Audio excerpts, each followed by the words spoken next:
शहर के कॉलेज में पढ़ने वाला अमित छुट्टियों में अपने गांव आया तो उसकी माँ बोली, मेरी सहेली चंदा आई थी, वह और उसकी बेटी रंभा तुझे बहुत याद कर रही थी। वह कह गई है कि तू जब गांव आए तो उनसे मिलने उनके गांव आ जाए, क्योंकि रंभा अब तेरे साथ रहकर अपनी पढ़ाई करेगी। यह सुनकर दूसरे दिन ही अमित अपनी माँ की सहेली चंदा से मिलने उनके गांव चला गया था। जब अमित वहां पहुंचा तो चंदा और उनके घर के सभी लोग खेतों पर गए हुए थे। घर पर रंभा अकेली थी। अमित को देखकर वह बहुत खुश हुई थी। रंभा बेहद खूबसूरत थी। उसने जब शहर में रहकर अपनी पढ़ाई करने की बात कही तो अमित उससे बोला, तुम मेरे साथ रहकर शहर में पढ़ाई करोगी तो वहाँ पर तुम्हें शहरी लड़कियों जैसे कपड़े पहनने होंगे, वहाँ पर यह चुन्नी वुन्नी का फैशन नहीं है। कहकर अमित ने उसकी चुन्नी हटाई तो उसके हाथ रंभा के सुडौल उभारों से टकरा गए। उसकी छुअन से अमित के बदन में बिजली के करंट जैसा झटका लगा था। ऐसा ही झटका रंभा ने भी महसूस किया था। वह हैरान होकर उसकी ओर देखने लगी तो अमित उससे बोला, यह लंबी चौड़ी सलवार भी नहीं चलेगी, वहाँ पर तुम्हें शहर की लड़की की तरह रहना होगा। उनकी तरह लड़कों से दोस्ती करनी होगी, उनके साथ सब कुछ करना होगा जो तुम गांव की लड़कियां शादी के बाद अपने पतियों के साथ करती हो। कहकर वह उसकी ओर देखने लगा तो वह शर्माते हुए बोली, यह सब पाप होता है। अगर तुम इस पाप पुण्य के चक्कर में फंसकर यह सब नहीं कर सकोगी तो अपने इस गांव में ही चौका चूल्हे के कामों करते हुए अपनी जिंदगी बिता दोगी। कहकर वह उसकी ओर देखते हुए बोला, तुम खूबसूरत हो, शहर में पढ़ाई करके जिंदगी के मजे लेना। इसके बाद अमित उसके नाजुक अंगों को बार बार छूने लगा। उसके हाथों की छुअन से रंभा के तन बदन में बिजली का करंट सा लग रहा था। वह जोश में आने लगी थी। रंभा के माँ बाप खेतों से शाम को ही घर आते थे, इसलिए उन्हें किसी के आने का डर भी नहीं था। यह सोचकर रंभा धीरे से उससे बोली, चलो अंदर पीछे वाले कमरे में चलते हैं।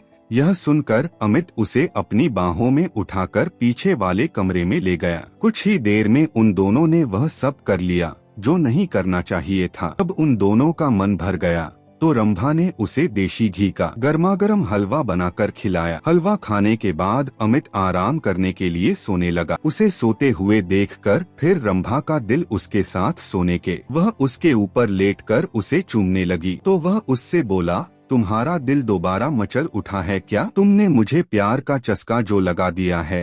रंभा ने अमित के कपड़ों को उतारते हुए कहा। इस बार वे कुछ ही देर में प्यार का खेल खेल कर पस्त हो चुके थे, क्योंकि कई बार के प्यार से वे दोनों इतना थक चुके थे कि उन्हें गहरी नींद आने लगी थी। शाम को जब रंभा के माँ बाप अपने खेतों से घर लौटे तो अमित को देखकर खुश हुए रंभा भी उसकी तारीफ करते नहीं थक रही थी। वह अपने माँ बाप से बोली, अब मैं अमित के साथ रह कर ही शहर में अपनी पढ़ाई पूरी करूंगी। यह सुनकर उसके पिताजी बोले, तुम कल ही इसके साथ शहर चली जाओ, वहाँ पर खूब दिल लगाकर पढ़ाई करो। जब तुम कुछ पढ़ लिख जाओगी तो तुम्हें कोई अच्छी सी नौकरी मिल जाएगी, तुम्हारी जिंदगी बन जाएगी, फिर किसी अच्छे घर में इसकी शादी कर देंगे। आजकल अच्छे घरों के लड़के पढ़ी लिखी बहू चाहते हैं।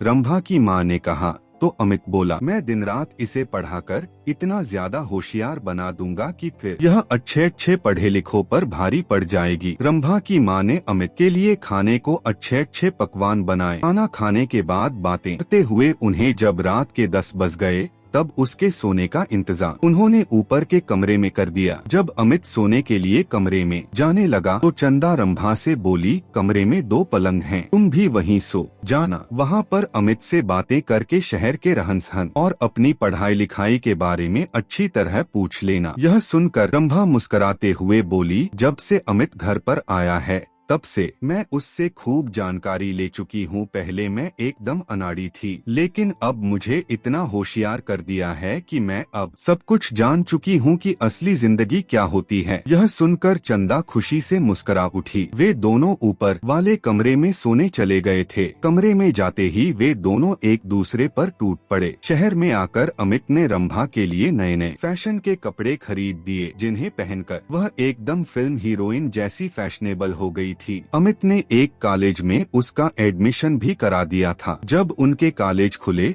तो अमित ने अपने कई अमीर दोस्तों से उसकी दोस्ती करा दी, तो रंभा ने भी अपनी कई सहेलियों से अमित की दोस्ती करा दी। गांव की सीधी सादी रंभा शहर की जिंदगी में ऐसी रम गई थी कि दिन में अपनी पढ़ाई और रात में अमित और उसके दोस्तों के साथ खूब मौज मस्ती करती थी। जब रंभा शहर से दूसरी लड़कियों की तरह बन संवर कर अपने गाँव जाती, तब सभी लोग उसे देखकर हैरान रह जाते थे। उसे देखकर उसकी दूसरी सहेलियां भी अपने माँ बाप से उसकी तरह शहर में पढ़ने की जिद करके शहर में ही पढ़ने लगी थीं। अब अमित उसकी गांव की सहेलियों के साथ भी मौज मस्ती करने लगा था। उसने रंभा की तरह उनको भी प्यार का चस्का जो लगा दिया था।